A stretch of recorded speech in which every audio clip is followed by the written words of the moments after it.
TV tonight, huh? Well, we're just gonna record There she is. How you doing, Lynn?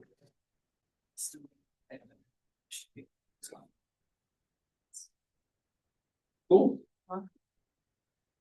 That happens a lot less than I would anticipate, actually. Oh, in general. Yeah, given the amount of high people. Yep. So how'd that get resolved? She shut down the main. It's like the one. Oh, this is okay. Yeah, we're gonna just record it Zoom, save us some money and then just send it to iPad. How long does that take? To- Yeah. Like, they're not like, I'm picturing, the summer games, the game, the guy like runs up, puts a big plant on it. Yeah, I mean, that's real. Does that work with Zaplock or whatever you guys? Like seal going. Yeah. Right. Yeah, just use the plus. Just. We used What's to that height of that? 14-inch. No, that's not All right. good. I cut down the discussion for DNA. Since they approved it. Pre-approved it. Yeah, it's interesting. This is east of lift tower. Mhm. And they're gonna, I mean, the all pipe young who's online, literally just. they're gonna Chunk sheared out. admit modify Right. based on some of Troy's work, because I know in that letter you'll see that 6.5 request, it's a little low. Probably what we need, so, but it's okay, like. This other thing, Very. heated Well, it up, Jesus. bent it into place, held it in. Okay. place. We tried to come all these. Put it together. How you doing? Good night. Have a good Christmas. Yeah, it was good. Didn't go anywhere, but it was good. Yourself? It's like easy to This thing, foul but we off had once you found where it was. or- Yeah, I mean, it was just people like a saying regular. it's Oh, did you? Well, Yeah, I that's just false. left, shut the entire thing. too huge. Get it out. It's actually in the. And that night, when they tried to tell them how when And That's we had big. cooked for them all. We'll say that. It's a lot of work. How was your Sunday? Okay. Just 2 days ago, 3 days ago. Sunday. Let's call to Yeah, order the okay. Minturn Town Council special meeting of December 30th, 2025. Fan up there, Sunday. Roll call, please. Pressure's on. Kate here. Here. Brian here. Gonna stay here. Eric here. And over to you. Will you please stand for the Pledge of Allegiance? Pledge allegiance to the flag The United States of America. And to the republic for which it stands, one nation, under God, indivisible, with liberty and justice. Is this something they passed out? You just passed this out, yeah. Next, we have. Do you have another copy of the letter? And get ready for call. Yeah, mine. Okay, next item on the agenda is approval of the consent agenda, which only has last meeting's minutes. I'll make a motion to approve the consent agenda. Second. Motion by Dusty, second by Kate. All in favor? Aye. Opposed?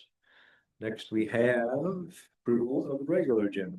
We have one amendment, resolution 53 series 2025 that was posted in time we get it on the agenda. And that is, we'll make that under 10B business items. With that, any other? I'll make a motion to approve the agenda. I'll second that. Motion by Eric, second by Gusty, all in favor? Aye. Opposed? Okay. And does anybody have a declaration, need to declare a conflict of interest on any item on the agenda tonight? Hearing none, we'll go to public comment. At this point. Our public. Upstairs, do we have anybody online who wants to do public comment to address the board or anything other than what's on the agenda? I don't see any hands raised, Earl. At least there's no interest. Okay. Okay, next we have council and committee reports. Okay, got anything? No. Tom? Nope. No. Lynn? Dusty? Eric? Merry Christmas, Happy New Year. Okay. Moving on, we got next, we have no special staff reports. Any staff reports you want to make? Okay, no special presentations. Under business items, we have a public hearing for the water treatment plan public needs assessment. And with that, I'll turn it over to next, Rob. We have Jared Limke and Paul Young online. Jared is our main engineer working on the design. Paul Young's been assisting throughout this process in preparing the documentation to submit to for an SRF financing, if that's what we choose to go with. We had this special meeting so that we could have a public hearing prior to the January 5th, 2026 deadline. And I'll just pass it off to Paul and Jared to kind of go over what the public needs assessment is and what's in there. All right, Paul. Absolutely. Thank you, Rob. This is Jared. Is my audio coming through loud and clear? Very loud. A little low, but we can hear. Okay, I'll get it as close as I can and I'll enunciate like a NASCAR driver. Is this better?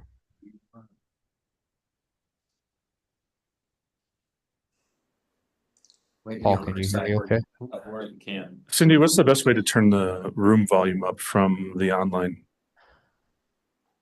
I can hear you okay, Jared. I can, I have it all the way up on my end, but I could come downstairs and check the. Is it one of those knobs in the? Do this. Oh, you guys know? Okay. I was gonna say, Because you get my in the secret closet there. there, Rob. You don't say this. Cindy's really. It's full of, it's completely misfounded. After the way the last meeting ended. Somewhere hearing aids, so that's. We were the last meeting, the lights went out, all the electricity went out. So that was the day of the Chrissy Wood store. Yeah. It's not like a spa. But Didn't mind that. It's gently playing. And there's a ceiling has something there. I actually don't know which one is.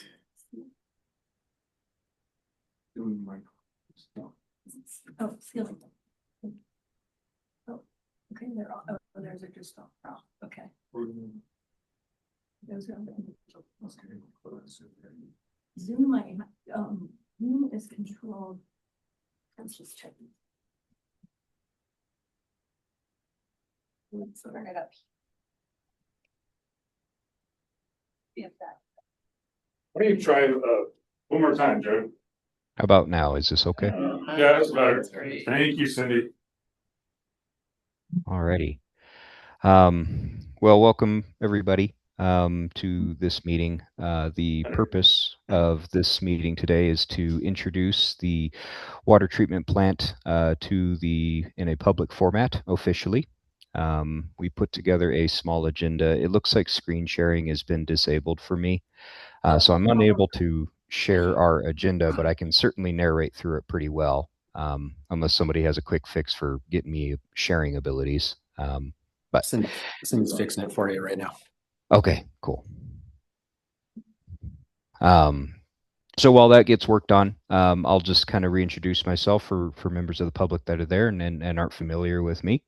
My name is Jared Limke. I work for HDR Engineering. I guess my camera's over here.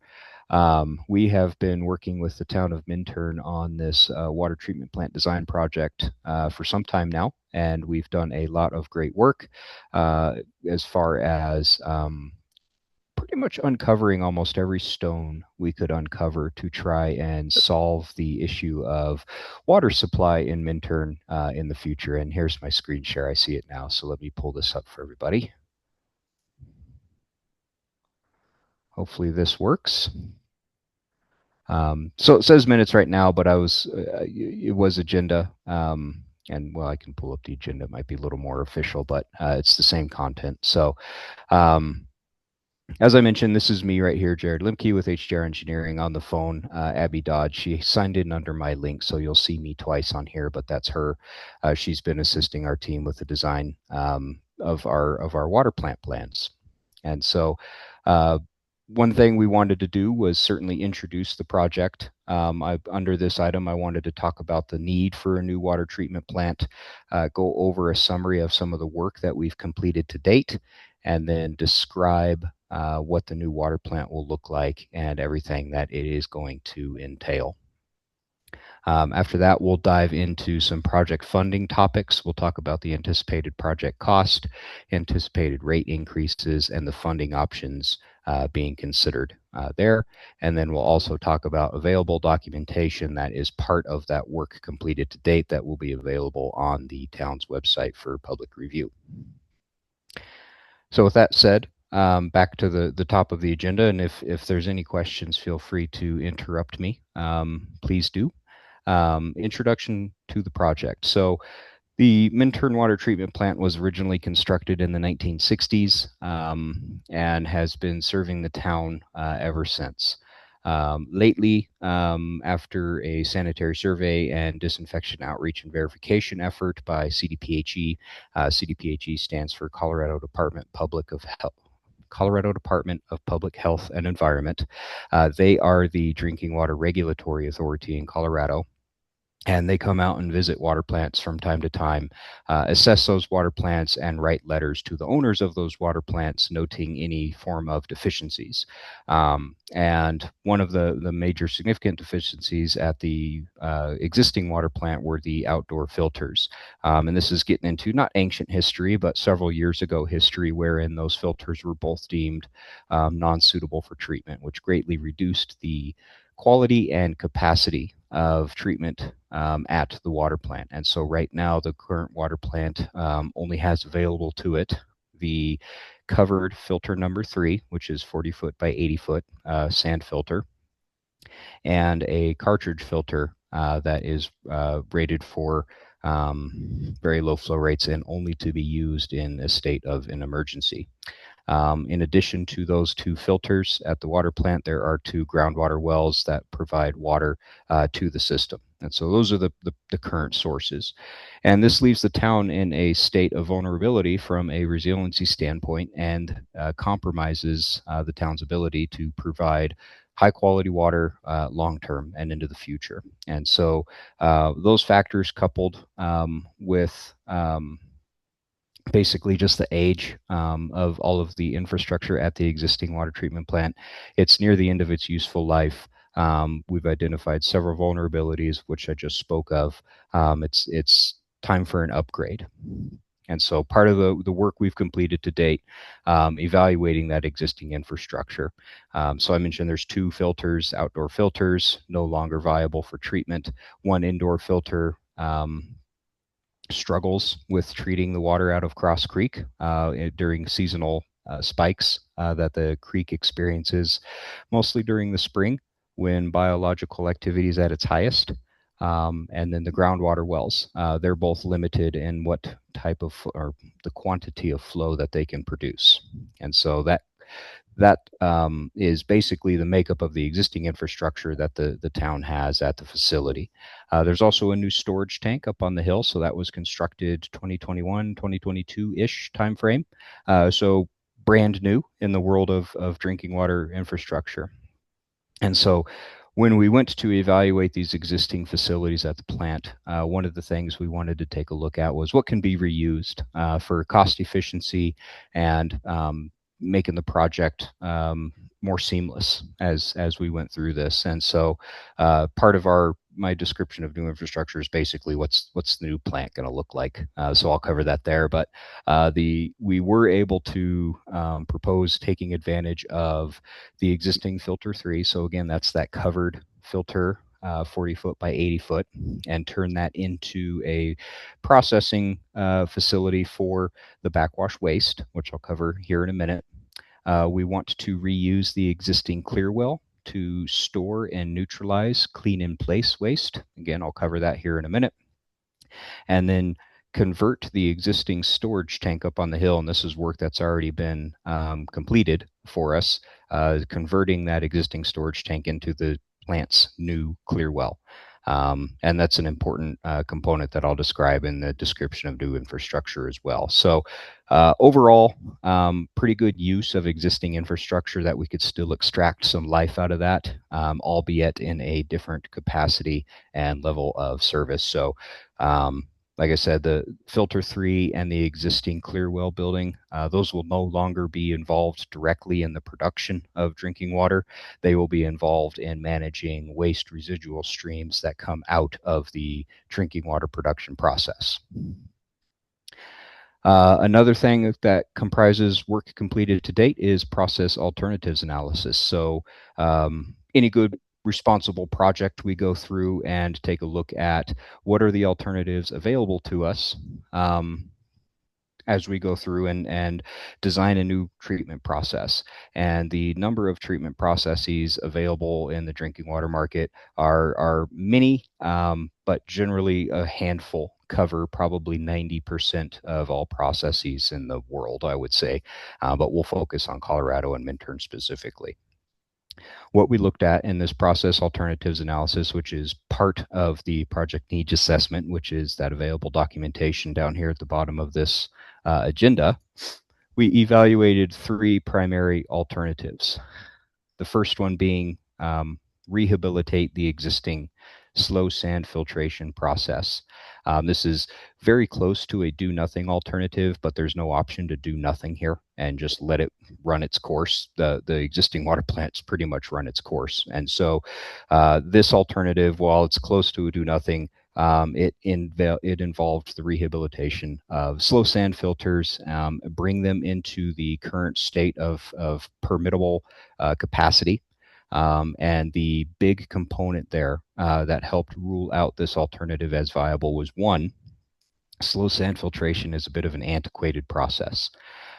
There's very, very few in the state. I think Minturn is one of 2 utilities that employs it as their main treatment technique for drinking water. And in order to permit a new slow sand filtration process, we have to contain the new filters in a enclosed area. And so this would involve a brand new foundation, brand new concrete basins with engineered under drains, and then the enclosing part, we need to put a building around all of that. And as soon as you start talking about foundations and superstructure, you've spent a pretty good amount of money.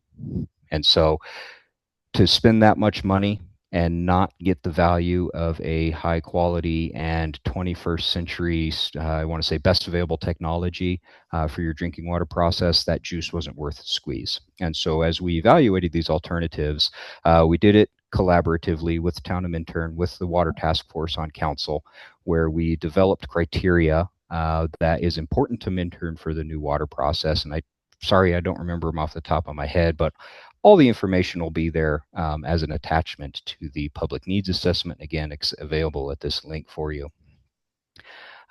So, like I said, we had 5 criteria, such as robustness or resiliency to challenging water quality, right? We want a process that is resilient to that challenging water quality, and we scored each alternative based on those criterion, and we weighted each criteria. And at the end of the day, we were able to arrive at a justifiable, transparent score of these alternatives. And so that's how we evaluated them. And then we took a look at what does each one cost. And so by doing so, you look at both a qualitative and a quantitative analysis of the alternatives and basically look at best bang for buck. Highest value is probably the more formal way of saying bang for buck. So a little out of order there. I covered the alternative and then our methodology. I'll get back into the alternatives here. So again, first alternatives, rehab existing. Again, spending a lot of money for not much gain in value.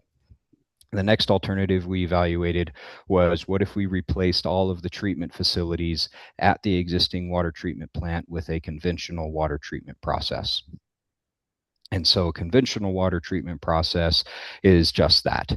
It is a flocculation, settling, and multimedia filtration process. It is used ad nauseum. It's a fantastic process. It scales exceptionally well. Works great for extremely high flow rates. This is the type of process that you would see at Denver water facilities, for example. Very slow moving water in large concrete basins. For Minturn, we don't have that type of flow, right? This new water plant's being designed with a firm capacity of 0.3 million gallons per day up to 0.6 million gallons per day. So at those flow rates, we're not talking about cast in place concrete structures and basins. We're talking about pre-engineered packaged facilities.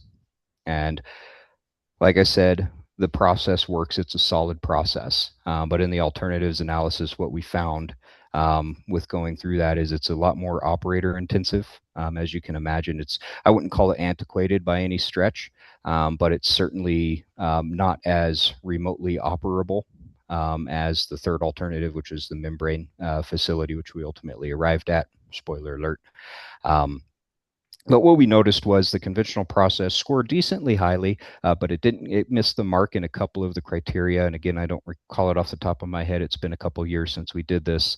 But what was surprising to us the most was the cost of that alternative was higher than folks expected. And it just has to do with, again, we're buying these prepackaged units, yes, and they can be advertised for less dollars. But once you buy those units, you have water in and out, and part of that water coming out of them is the residuals handling, and there's a lot more of it in a conventional process. And dealing with the waste residual streams out of conventional process is a lot more of a bear to handle. And you still have to build the building around it, and you have to build all the ancillary processes and extra chemicals that process requires. So ultimately, good process from a technical standpoint, but generally expensive. So in a vacuum, it's better than the alternative one of rehab slow sand filtration. Alternative number 3 looked at membrane filtration. Membrane filtration, as I mentioned before, the phrase best available technology is commonly thrown around. It's what the industry uses to describe what the best available technology is. And membranes are exceptionally common in Colorado. They work very well. Our cold, low alkalinity water responds very well to membrane treatment. And the town's operator, John Volk, operates several systems in the area that use membranes. They're just highly conducive. One, at the scale that we're talking about. So I talked a little bit about how you might see Denver Water operate a conventional treatment process at exceptionally high flow rates, like 80 million gallons a day. Membranes at that size, that's just a heck of a lot of maintenance. When you picture membranes, imagine an 8-inch by 8-foot long tube made of PVC. And each one of those produces, maybe a 0.5% of your overall flow rate, maybe less. In a large facility, maybe 0.1%. And so you would have arrays and arrays of these facilities, skids as they're called, spread throughout a building. And each one has small valves on it, automation on each one. It's not very conducive for massive scaling up. Now, sometimes you'll see these plants, and they're called desalination plants on the coast because you can use reverse osmosis membranes to desalinate. And I realize I'm getting off topic, but I just wanted to hedge off any questions about maybe somebody's seen a picture of a very large facility that uses membranes, and I'll stop shaking my desk here. That's what you would see there. But in a application like ours, where we're going to be using ultrafiltration membranes, which basically have pores 1/100th the size of a human hair, right? So about 80 microns is about what an ultrafiltration membrane pore or hole size looks like. What they do is they provide an absolute filtration barrier for bacteria. And that is highly conducive for us because I mentioned much earlier in this long rant of mine about our alternatives analyses here that we have 2 groundwater wells that are supplying water to the town of Minturn. Groundwater is classified as generally being free of bacteriological contamination. And if you use a membrane to treat your water, the water that comes out the backside of that membrane is free of bacteriological contamination. And so you can mix those 2 water sources, which we intend to do, and apply the same exact disinfection strategy. And that is something that I neglected to mention, but that weighed into our alternatives analysis. With a conventional process, you do not have an absolute bacteriological barrier. You have something called a 4-log removal. potential of that, or 3 log removal. So you can only remove up to 99.9% of bacteria through a conventional treatment process, where it's straight 100% through membranes with proper integrity testing. So that was a huge advantage for us. One, being that the water in Cross Creek is generally conducive and will respond well to membrane treatment, and the water we're producing can mix well with groundwater, which the town intends to continue using, which is a great idea. That combined with the cost being at or just below the anticipated cost for the conventional treatment process is how we as a team arrived at a membrane treatment facility in lieu of rehabilitating the slow sand filters or a conventional process in a building. And with that, I'll take an 8-second break and see if there's any comments or questions. Anybody have any comments on that yet? I guess just clarify for me again why we're going all over this again, other than to restate what's in the He's laying the PNA. groundwork for the projected needs. I understand. I'm saying, why are we covering this here for us when it's delineated? We've done it before. It's in the PNA. I'm just clarification for me. It's also for the public, yeah. Yeah. So we're I doing can a answer. public hearing now as we speak, so to speak.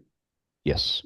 Yeah, part of the drinking water revolving fund requires that we do an official public meeting. I asked, I said, hey, we've had several council meetings where this project's been discussed, and it's not a surprise to the public. It shouldn't be.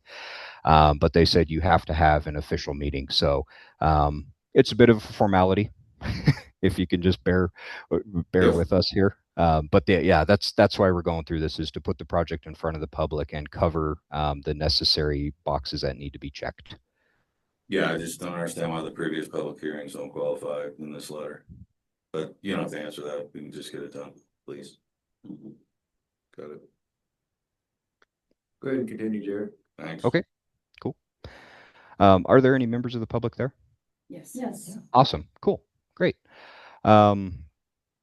So we arrived at a membrane filtration process, and this is moving us into description of new infrastructure. So I mentioned earlier that the flow rate we arrived at firm capacity of 0.3 million gallons a day with a total capacity of 0.6 million gallons per day.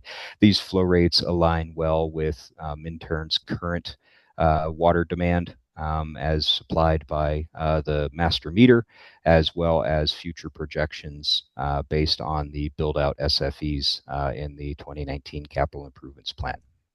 So the way we broke that down was 2 membrane skids, each rated for 0.3 million gallons a day. And that allows us to turn down each skid 50%. So our low flow, instantaneous flow out of the water plant will be approximately 0.15 million gallons a day. And then, of course, the maximum 0.6 with both skids in operation. Inside the facility, we have obviously those 2 membrane skids that we have worked to pre-procure through a competitive bidding process.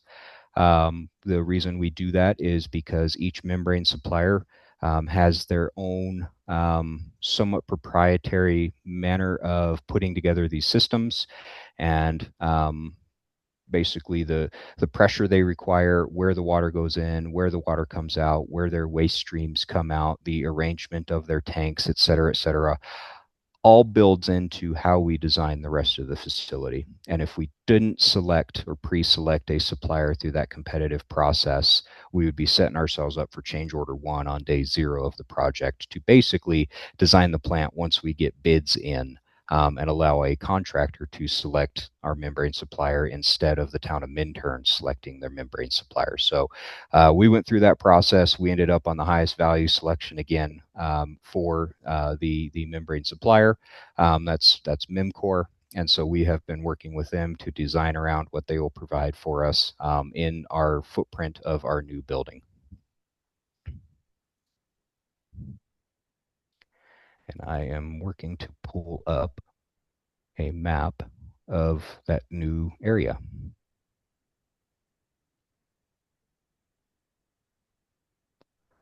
So as that pulls up, I'll kind of show where that new building is planned to go here.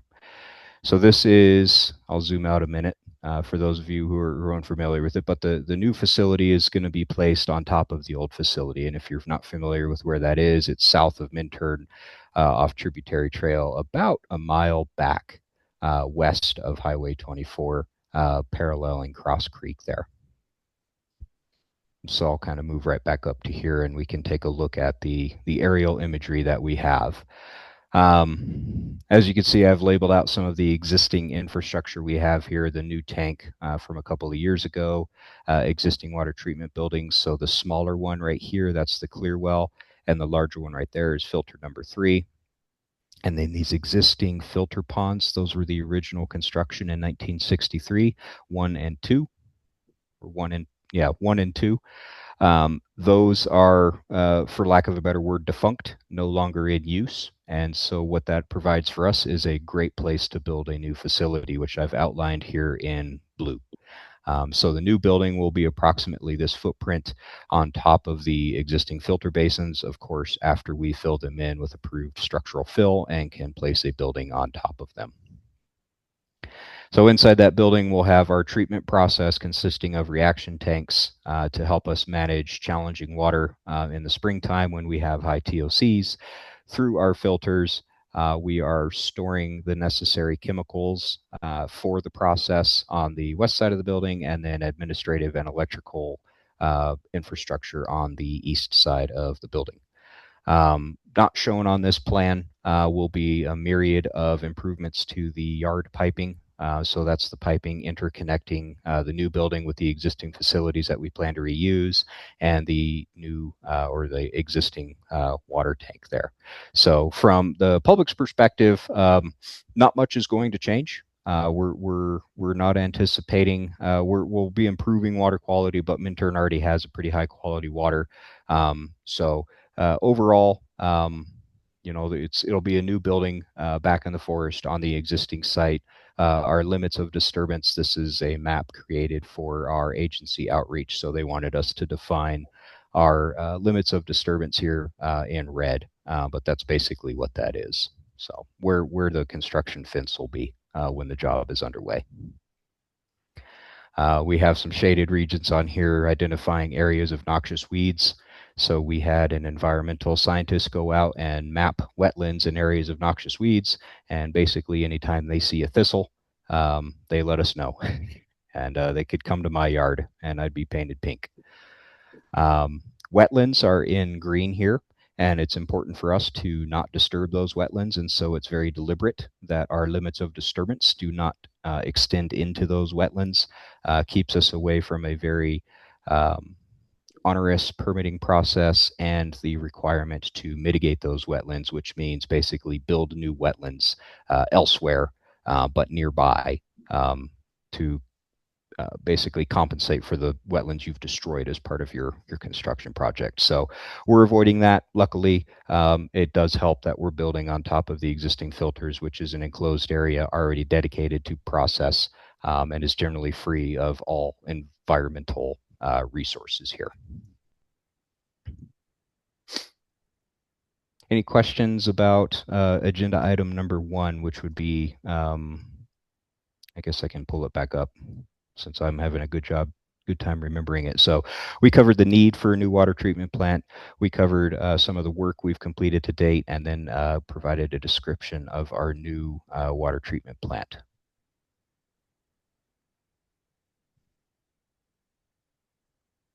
Okay. Well, with us on the phone is Paul Young and Troy Bernberg. Paul Young works with Swiftwater Solutions, and Troy Bernberg with Northland Capital Securities. Northland, sorry. And I put an item on the agenda for project funding opportunities. Well, they'll cover the anticipated project cost. Rob, you may be able to help, or maybe this is Troy, anticipated rate increases. We want to cover that, and then the funding options being considered for this project.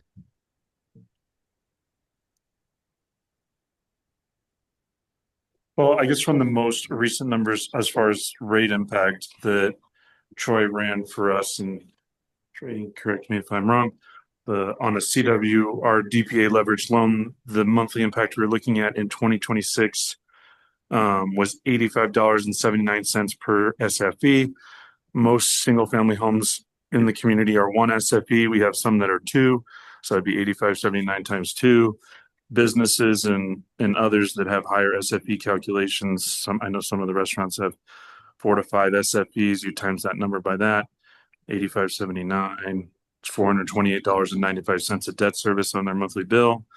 In year 2, we saw that number going down to $78.31. Year 3, $74.24. And as we go in, it gets a little hazy. It depends on what choices the town makes as far as development that occurs, and if the town decides to sell the Highlands parcel and how that money would be used to potentially stabilize rates.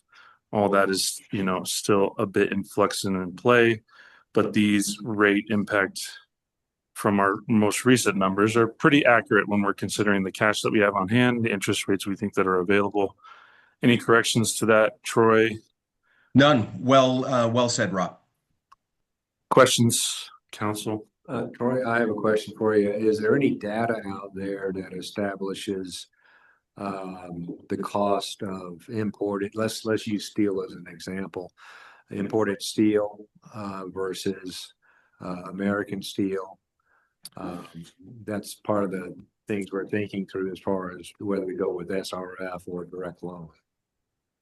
Yeah, I do think that there are portions of the project that could be significantly impacted by those requirements.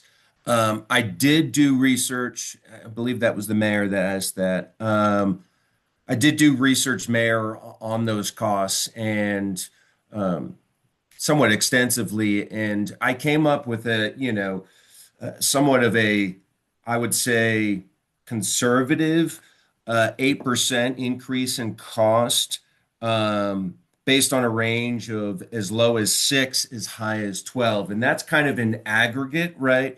And project aggregate. I do think there are elements of the project, let's say electrical or mechanical, that could probably have price impacts higher than that range.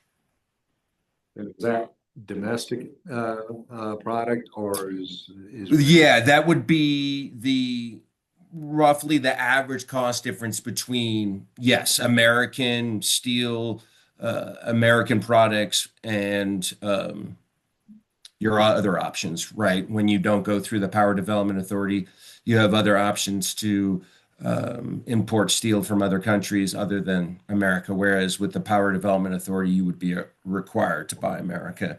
And so those cost differences that I just gave included that kind of concept, Mayor. So the cash flow chart with CWR PDA financing shows per SFE the rates starting about $85.79 a month, and then 8 years later being $57.71 a month. Is that decline due to more users coming on board or front-end fees that are required to be paid? Sure. So that is something I was speaking to at our last meeting, but I realized I got cut off by the power going out. And so ultimately, one of the bigger differences between the two, because as I've said all along, they're pretty close to each other, is that the Power Development Authority will require you to amortize principal as soon as humanly possible. So that $85 represents, you having to pay principal starting in 2026. The part of the reason why it's going down is because, as the cash flows have kind of shown, we have introduced this concept of, coming in, having cash from the sale of an asset available. And so my analysis since the beginning has assumed about $100,000 from that proceeds of the sale of that asset would be used to help mitigate the impacts of those rates. So that's, What are we talking about? excuse me? What? Highlands. 100, so it's the sale of the Highlands that's responsible for reducing it? Yes, and that was a number that I talked with internally with the working group, and we understand that to be, perhaps just an illustrative number is how I would describe it. I think Lynn is speaking to, I thought the sale of the Highlands would largely pay off the whole thing. Certainly, I Hold on think one that would second. all be our hope. so, because on the, Oh, they're assuming, I think Lynn is focusing more on how that monthly impact is dropping despite stabilization. So like the one below includes stabilization, which would be if you choose to sell it, and you can plug in any I number you see. want. I'm sorry. And then, but as far as the difference, if we ignore stabilization, just to address Lynn's question, some of that, Troy, is the growth that's coming in from users from projects that are already entitled that we shared with you, because I think we're looking at an additional 120 plus Correct. 160 And users in the next 4 years, at least. Just and that's mostly the school. the school district, the finishing of Belden, Mr. Armstead's project.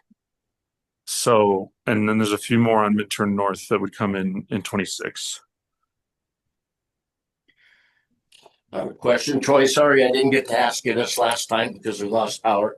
If we go with the private financing, and I know that if we go SRF, we start paying on our debt November. If we go private financing and our plant isn't done till 2027, do we just pay on the money that we've actually borrowed, or do we have to pay on the whole 12 million if we took a $12 million loan out?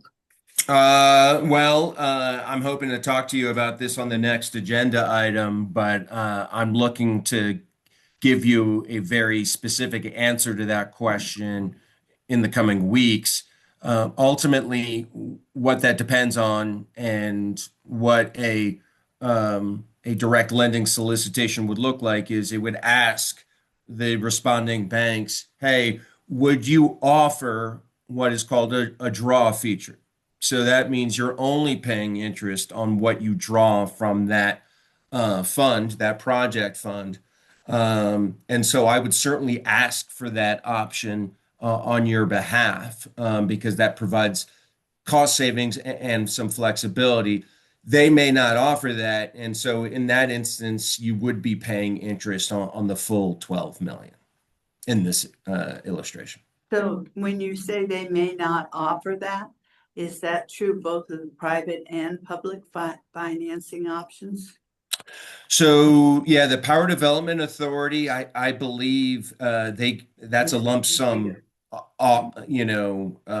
project proceeds delivery. So I don't believe they offer a draw feature like banks do. If that answers your question, I hope. Yeah, thank you. Okay.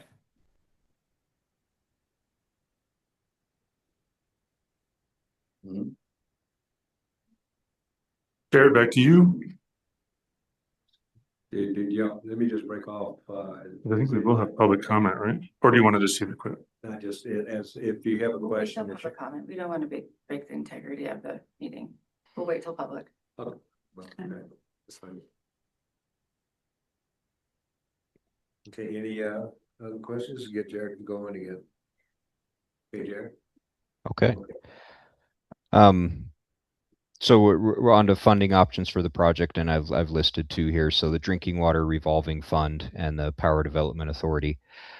Drinking Water Revolving Fund managed by the state of Colorado. That's the primary one, and the reason we're having this meeting is it's a requirement for obtaining those funds. We are, I liked the way Paul put it the other day, is we're at the 5-yard line for our application to this. So applications are due in January. We are all set to go. Earlier, I guess it's still this year, earlier in 2025, we submitted something called a project needs assessment. And that's that's exactly what it is you need to justify the need of your project to the drinking water revolving fund administrators and saying, hey, here's our project, here's why we need it, and here it builds the case for the application for the loan from the Drinking Water Revolving Fund. Again, that's managed by the state of Colorado, or CDPHE. As I mentioned. And so that project needs assessment, something Paul put together for us. It has a litany of attachments and supporting documentation. Again, that goes back into the work completed to date. So a lot of the stuff I talked about in agenda item number 1 is available to you should you need some bedtime reading. You can go there and find that on the website and chew through that. So this morning we received our our project needs assessment approval letter, and so like I said, like Paul mentioned, is we're right there. We're fixing to apply for this drinking water revolving fund, which would allow us, if we're successful, to access those dollars in the first part of the second quarter of next year, which aligns very nicely with our anticipating bidding schedule. That said, you can apply and you can get approved for this money, but until they issue the bonds, which is in late first quarter of next year, you're not locked into it. And so that's why I have this as funding options for the project, and we're going through what is best for the town of Minturn to finance this project because of the wrinkle of the Highlands parcel or the Highlands property. As far as how that plays into repayment options. So that's one funding option. The Power Development Authority, I don't know if I'd be able to describe that. Troy, is that something that you've looked into and you can kind of describe that process or that loaning authority or any kind of other private options that you've been looking into? No, not that I haven't already shared with the town council. Thank you. Okay. Sounds good. Well, Paul, anything from you that I've not yet covered that needs to be covered?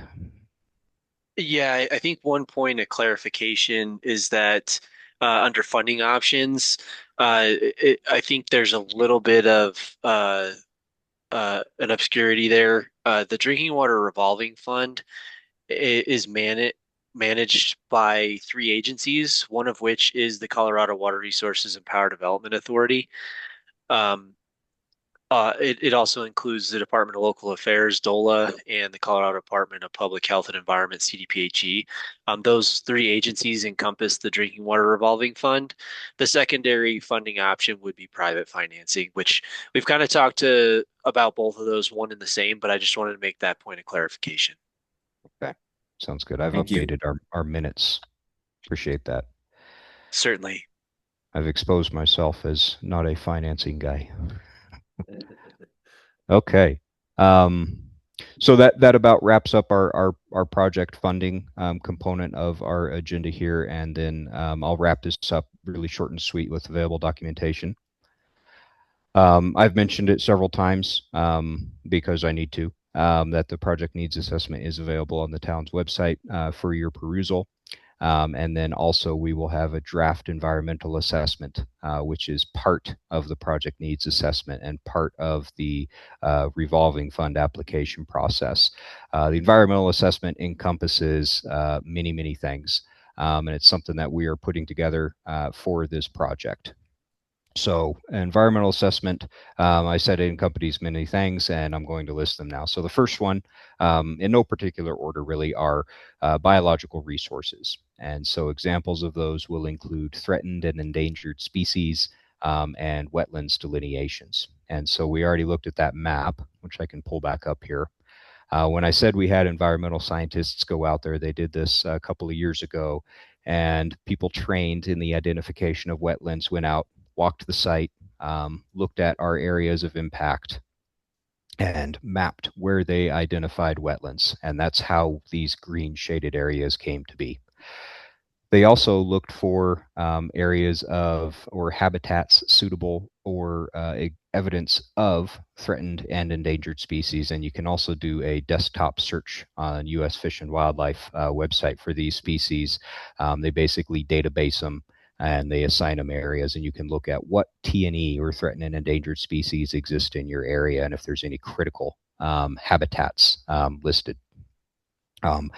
Everywhere you go in the country, there's going to be some form of threatened or endangered species, and so those while those do exist, you know, it's not like we're going to stop progress in the country. So it's basically a mitigation plan for how to manage those. There was nothing surprising on there. We do these types of projects all the time, and the normal cast of characters showed up. The big one being the Ute Ladies Tress. It's a flower. It occurs, you know, for the amount it occurs in all of these clearances, environmental clearances we go through. You wouldn't think it's threatened or endangered. Of course it is. But it can exist in this area, and so it showed up on our survey. And so mitigation just basically means clearing the site before construction begins and making sure that we're not going to drive over any patches of a Ute Ladies Tress flower patch with an excavator, so to speak. So also spreading of noxious weeds. Again, this is where our limits of disturbance comes into play, making sure that we're not picking up big areas of thistle with an excavator and just carelessly casting them into the forest, right? So what we needed to do is take a look at the impact of our construction, and are we going to directly harm any biological resources? And so that builds into our environmental assessment. Second one, cultural resources. And so this is a screening review of what was the historic use of this property that we know of, right? Are there any tribal lands that we're building on top of? Dinosaur bones that have been found in the area, and it's not like those generally occur in pockets. They tend to, but you never quite know until you start digging. The advantage we have is we're simply not doing that much digging except for yard piping here. And if anything, we're filling in a hole, 2 holes where the filters are. So certainly don't anticipate to uncover anything that we don't know about already or hasn't been exposed in the past. And so we expect cultural resources impact to be awfully low. Despite that, part of the environmental assessment requires we cross-cut, which is their fancy terminology for do outreach to the History Colorado, or the State Historic Preservation Office. And so that activity is underway. Requested a Section 106 consultation from them. They basically review all of their databases and will identify if there are any historic structures or anticipated cultural resource impacts from this project. So that covers our biological, cultural, and historical resources for the project. And then another large part of that environmental review encompasses, you know, short-term impacts due to construction. We can't stop, you know, diesel-powered construction equipment from doing air pollution, but we certainly have to identify that, yes, there will be an impact from air pollution due to construction temporarily in the area, potential for dust to escape the site, and basically we water down the site when dust is present. And so it's basically identify a potential environmental hazard and come up and implement a strategy to mitigate that environmental hazard. And that, again, builds into our assessment. The last part, which is underway and in progress, is I mentioned the phrase cross-cutting. Mention it because I like the phrase, but this is where we write letters to governmental agencies. So the U.S. Fish and Wildlife, U.S. Army Corps of Engineers, for example, National Park Service, U.S. Fish and Wildlife, History Colorado / State Historic Preservation Office, and the Department of Natural Resources, etc.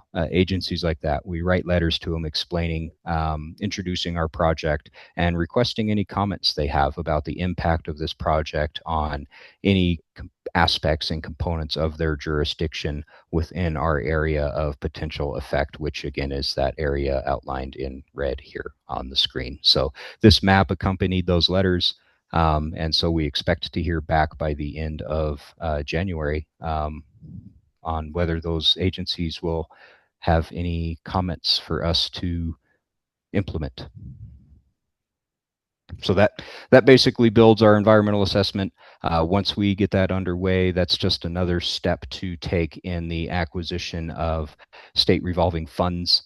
And so the good news is we're underway and on schedule for our project on all of that.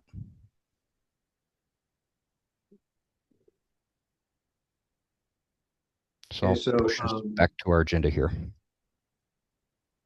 So with all the investigation going on with SRF, you know, and us trying to figure out what we're gonna do from a financing point of view, whether it be SRF or direct loan.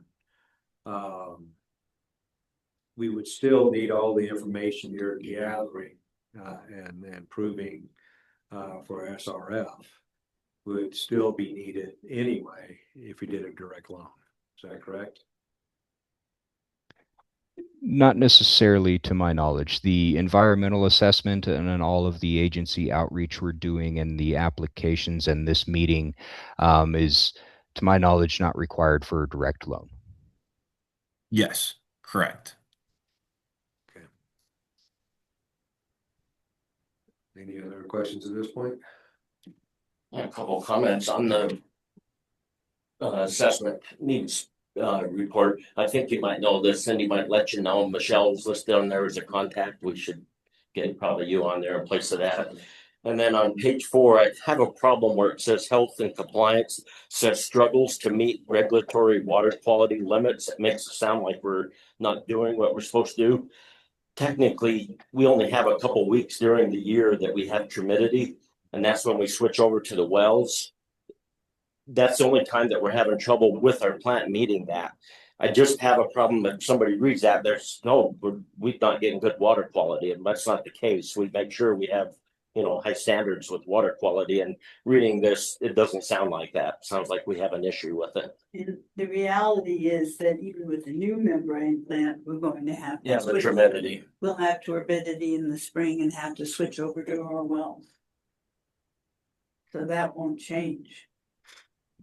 So Gusty, I hear what you're saying. I've been the, you know, I wouldn't call it a victim, but somebody wrote something about it that I construed as a slight. I think in this case, I don't construe the struggles to meet as a does not meet. Struggling to meet something means you still meet the water quality, and there's no pending violations at the plant. If there were, we would certainly know about them. But struggling to meet, you know, the water treatment process shouldn't be a struggle. And See, I think the way it that says was quality limits, so you almost take that with that, because that's how it states it, just quality limits. Like we're pushing our threshold on it. Yeah. And you are. I mean, that's a fact, is that you are struggling to meet those limits. And this is a needs assessment.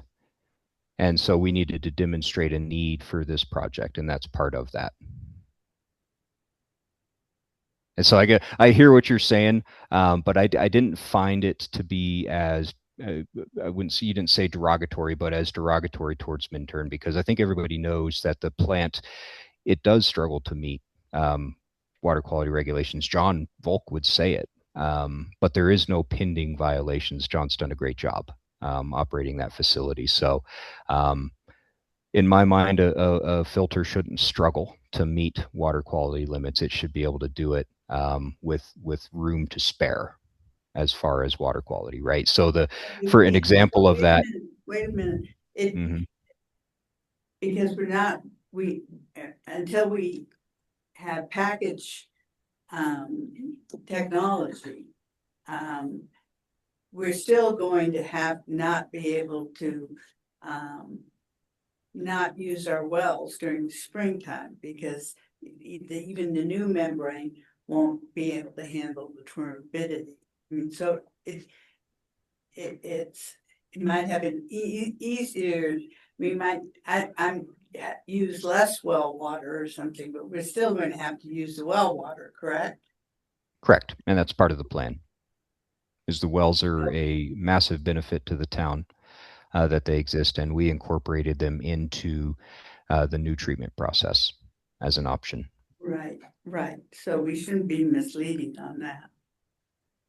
It's just a validation point to move forward with a new plan. Shouldn't take it as an insult. I took it as an insult though when I read it, because I know that everybody takes pride in Minturn water. Anyway, moving on. Yes, let's keep moving forward. So where are we at now, Jared? Are you So we've completed our agenda as far as what we wanted to put out there today in front of the public. And I think if there's any comments, we can certainly take those comments or questions. Well, we can open it up if we have some folks here. Or something. Does anybody need any clarification on what's been discussed? Well, I have a couple. I know. Just state your name, Amanda. I know, right? Public hearing. Hold on. Are we I- calling you're- for public? you're opening This is the hearing. this is a resolution issue. We don't need to have. It's public hearing. That's why I asked that question at the beginning. Let's open it up for the, excuse me, my fault. No, you're good, you're good. On So thank you guys. Obviously, you guys are doing a invaluable by volunteering on this. So I had a couple questions just on the presentation today. The first question I have is around the two funding options. If you're going private versus and I know I'm going to screw up the name, the water fund.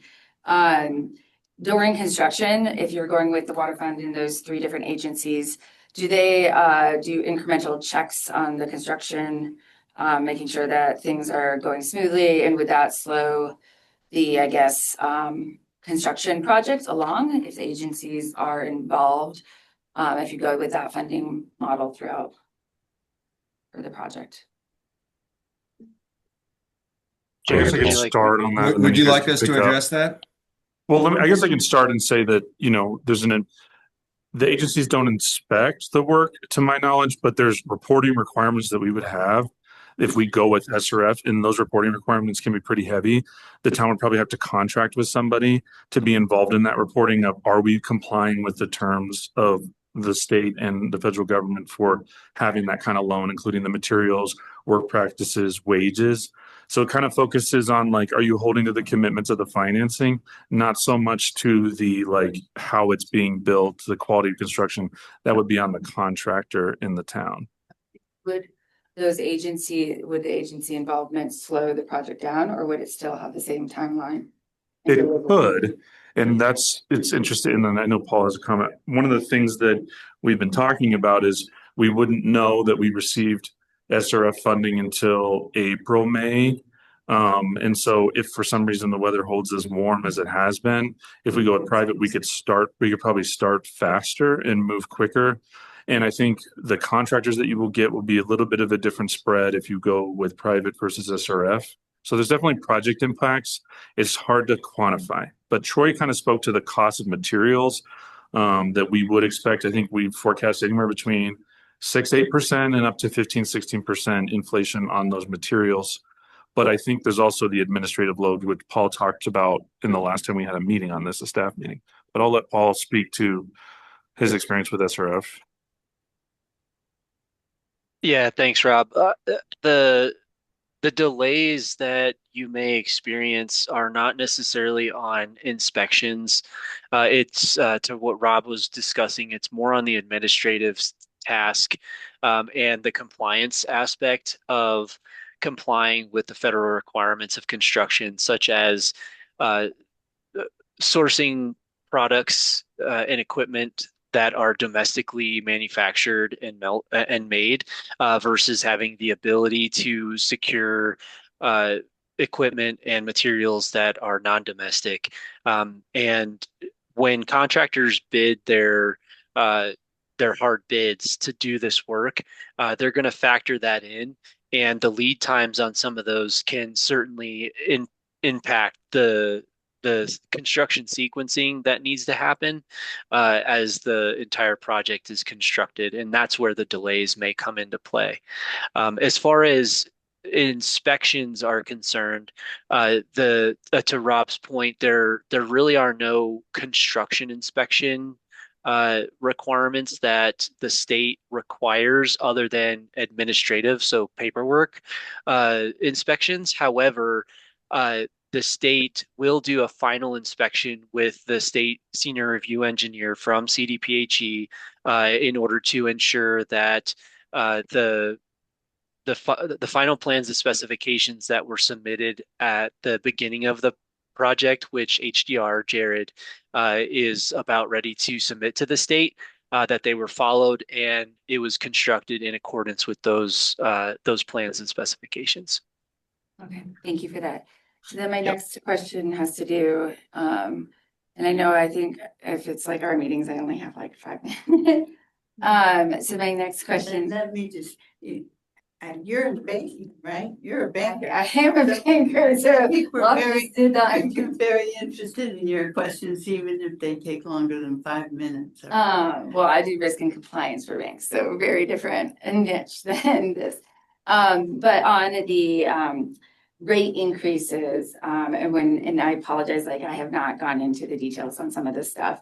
With the rate increases, are you taking into account potential delays with agency funding versus private funding? Or are those rate increases just, projected rate increases based on either funding model? I think, well, so there's the models that Troy has done. And where that gets really interesting is in that year one. And after, we had this agenda and then we also have the discussion with Troy separate from the hearing. And Troy can speak to that of this amortizing the principal. It requires us to start paying sooner than the private option.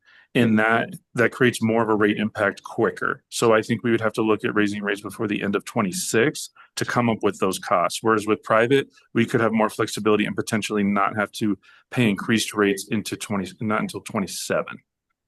So I guess go back to your question, make sure that we're. No, that I think it's Okay. it, but then the rate flexibility increases, there. like the rate increases that you quoted just in this meeting was like the $85 in 2026 85, yes. per month.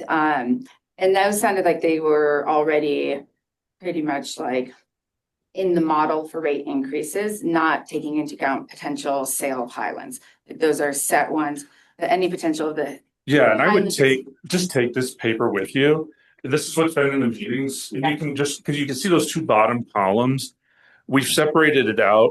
I would focus too much on the stabilization right now, but I think the key thing is like, hey, let's ignore that, variable. What are we looking at for financing? Yep. And of course, Amanda, like what's going into this is where we think the cost of construction is going to land, and then how we're anticipating growth over the next 5 years that's actually committed, not like anything beyond that. But that's what you're looking at with this SRF option there. How the Highlands could be incorporated, I guess a quick 411 is if the town decides to sell it, if you want to add it into this model, you got to figure out what are you selling it at? What is that dollar amount? And then how do you want to use it? This model just threw in $3 million and then put $100,000 each year to bring down rates. But you could do it in many different ways. You could say we want to minimize the rate impact total. Or if we go with private financing and we get a significant amount of money, we could pay off the loan, pay off a significant amount of principal. We could pay off half, refinance. It gives you a lot of options. Thank you for this. Pile on to that for a minute. The Highlands is such a contentious issue. Well, it's not on the agenda tonight. I know, no, So we but it can't is talk part of about the it. financing. Absolutely can. So. Oh, we can't talk about it? No. We can't. So for the financing pieces, as he said, it's all pie in the sky as far as the Highlands concerned. But to our point, when we get to that with public hearings and working group, everybody will be faced with those numbers. Yep. As well as, okay, now we're looking at these offsets. What do those offsets look like? So everybody can make an informed decision on where we're going because of exactly what you're asking in regards to monthly impact for potentially 20, 30 years. Yep. That's all. Thank you. Those are my only questions on tonight's agenda items. Thank you, guys. Thank you. Thank you, Amanda. Earl, I do have someone with their hand raised. I'm not sure if you have anyone else wanting to speak there. Okay, so if you wish to make a comment, address the board, please state your name and address what. Lynn Teach doesn't have a comment, she said. Oh, So I don't know if there's somebody online who has a comment. Yeah, yes, there is. Oh, they can go ahead. Yeah. Okay. please state your name and address, please. Hi, everybody. It's Terry Armistead. I live at 1632 South Main. I know that we're going to get into more of a discussion on the rates with Troy in this. Well, they're both Section A on the packet, but I did have a question.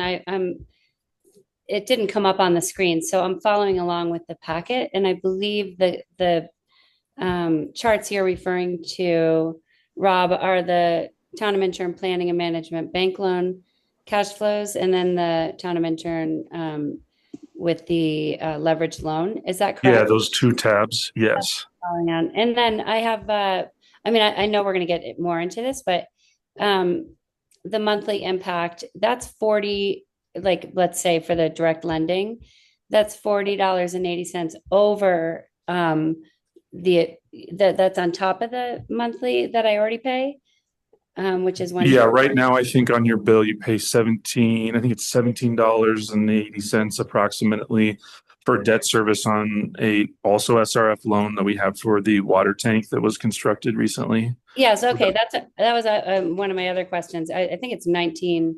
I mean, on mine it's $19. Oh, okay. But so maybe I pay more. I have no And idea. one of them 17 something, then we have a real small amount for like 2 something that was borrowed. Oh, right. So we Okay. Okay. Yeah. So it does add up to probably 19.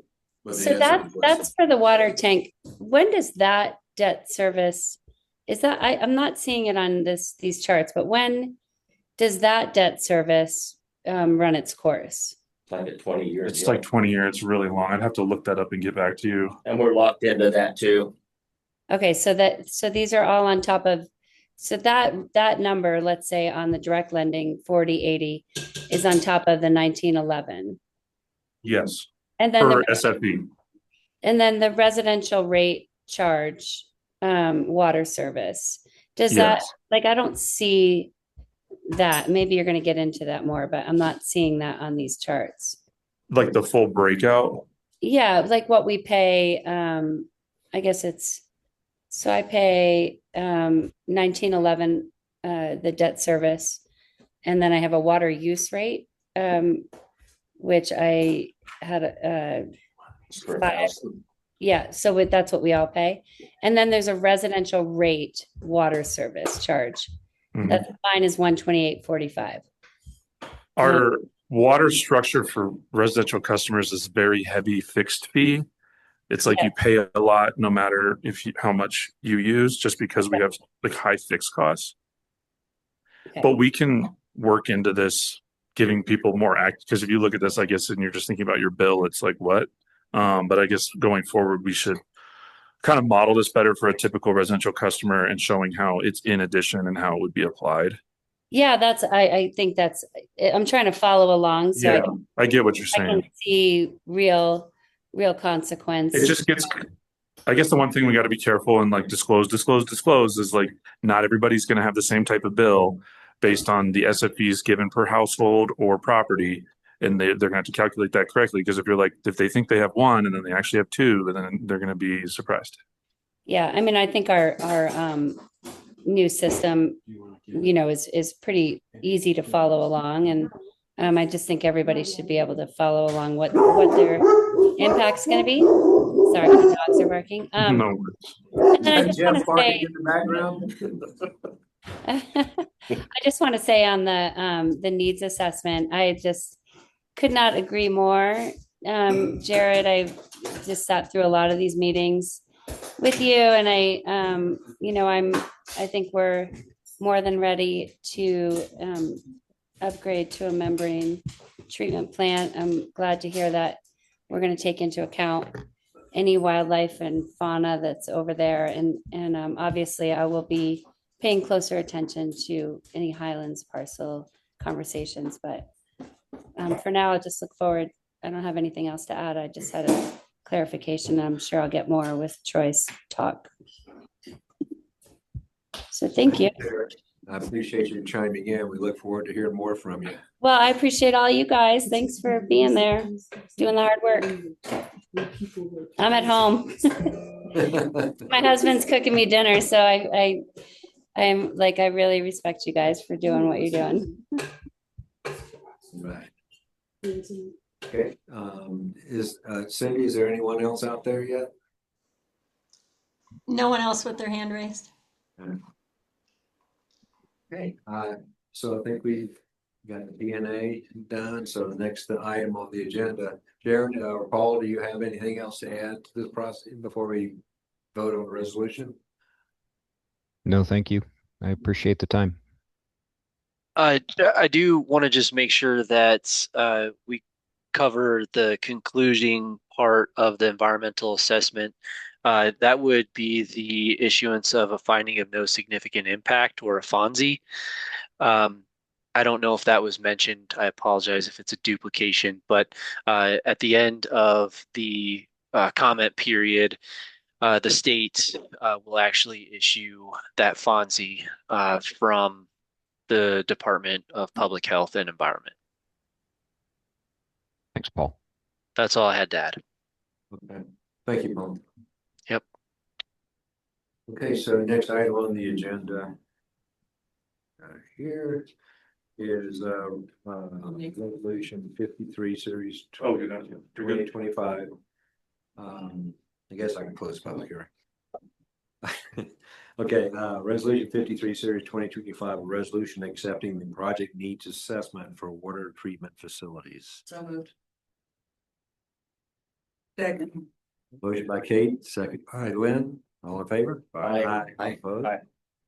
All right. Thank you, guys. I'm sorry, Troy, you can stay with us for that discussion. Alrighty. Thank you all. Again. Take care. Thanks, everybody. Well, we decided to bring Troy because our last conversation was interrupted and we had some productive questions, discussion. Just wanted to circle back, and I don't know, Troy, do you want to start, or do you just want to see if people have Sure. questions? Okay.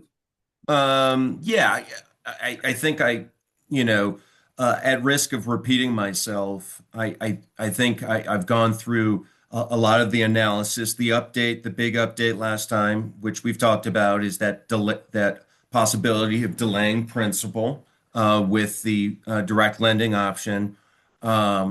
I continue to stand by submitting an application on the Power Development Authority, and appreciate you guys taking those steps to accomplish that. I think that's low-hanging fruit. And as I've been consistent, the costs are relatively similar based on the various factors, which I'm happy to address.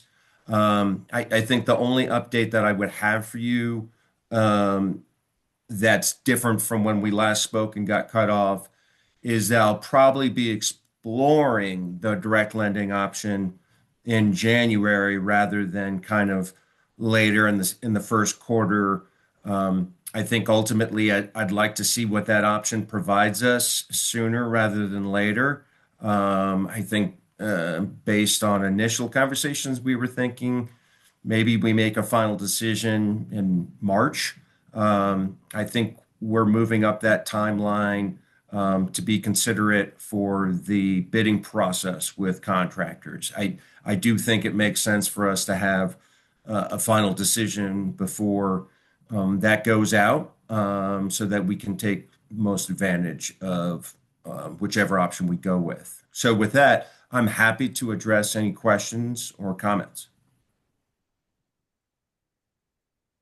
So Troy, so we're talking about putting out an RFP. Is that what you were?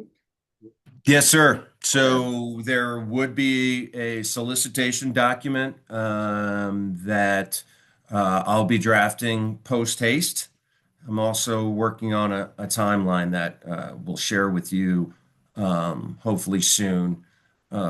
Maybe not next week, but I'll be drafting that and sending it to approximately 12 to 13 banks. Okay. And now, and that's assuming a direct loan, right? Correct. And it would be, just for everyone's benefit, this solicitation is not a commitment by the town. Okay. So the solicitation will clearly state that this option and a lender are subject to town council approval. Okay. So just want to make sure that's very clear to everyone. This is an important exercise for us to make sure we're getting you the lowest cost of borrowing with the most flexible terms. And if you could put John Volk on the list too, because yes, please. I have my list, but I think I've been open with Rob that always want to include people that you're aware of, certainly your operating bank, yes, I'll take any and all suggestions. Okay. Any other questions that we have? The one thing that's kind of become clear, and it wasn't entirely clear to me, is that, and why we're trying to move up the timeline on the private financing. I think when the town entered into a contract with HDR, it was kind of like we're going with SRF, that's what we're doing. At least that seems to be, that was HDR's impression. And so we have been like, there's money that we have spent to prepare to do SRF. And the thing is, we need to decide sooner rather than later so that we don't spend more money on SRF if we're like, we're not even going to do that. And I think some other interesting things as I've learned more about this that have come out, we know that there could be impacts to timeline, equipment and materials acquisition. I think another thing that was spoken to us 2 weeks ago that I don't know if has been made clear to the town fully is that the costs of administering an SRF are not insignificant. It's somewhere between 4 to 8% of your construction costs that you will pay to hire somebody just for the purpose of pushing paper for SRF. So, like a construction manager, SRF project manager, and another additional inspector. So there's no equivalent fee for private financing.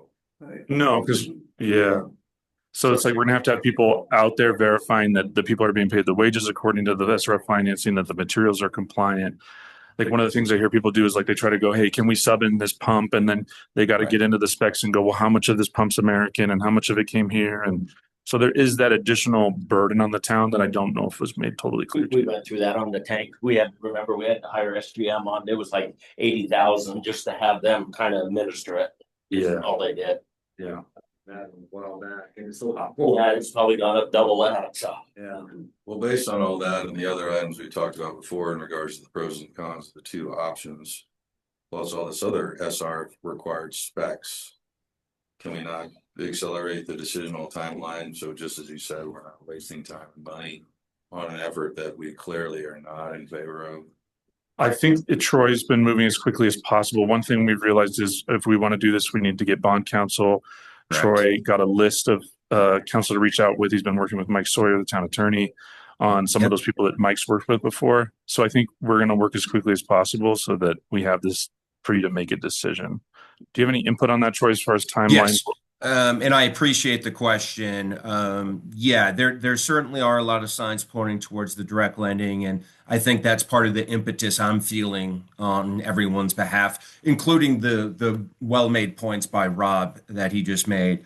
I'm shooting to get something out next week, and again, with your comfort level with doing that. Clearly with the caveat that this is subject to town approval. There's no commitment on your part. I'm looking to get responses. Forgive me, let me just look at my calendar quickly. I'm looking to get responses by the 29th, or if not earlier that week, that last week of January. And I could move that up. I just know that in my experience, banks need anywhere from 2 to 3 weeks to respond. And before we give up the public financing option, we need to be 100% sure that the private financing option will be available to us.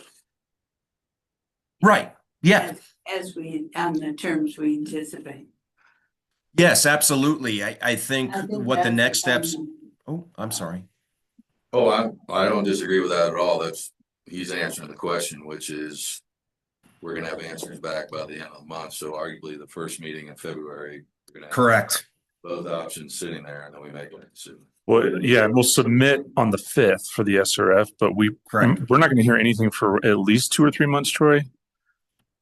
Yes. So that is a well-made point, Rob. And so, yeah, with the findings, as Rob again spoke well about in terms of the administrative burdens and costs, that's really kind of been in part what's really accelerated this timeline, because I do think there's an element of savings from the bidding process, right? So if we go out to bid and we say, hey, we're in the SRF, then the contractors are going to bid as if it's SRF.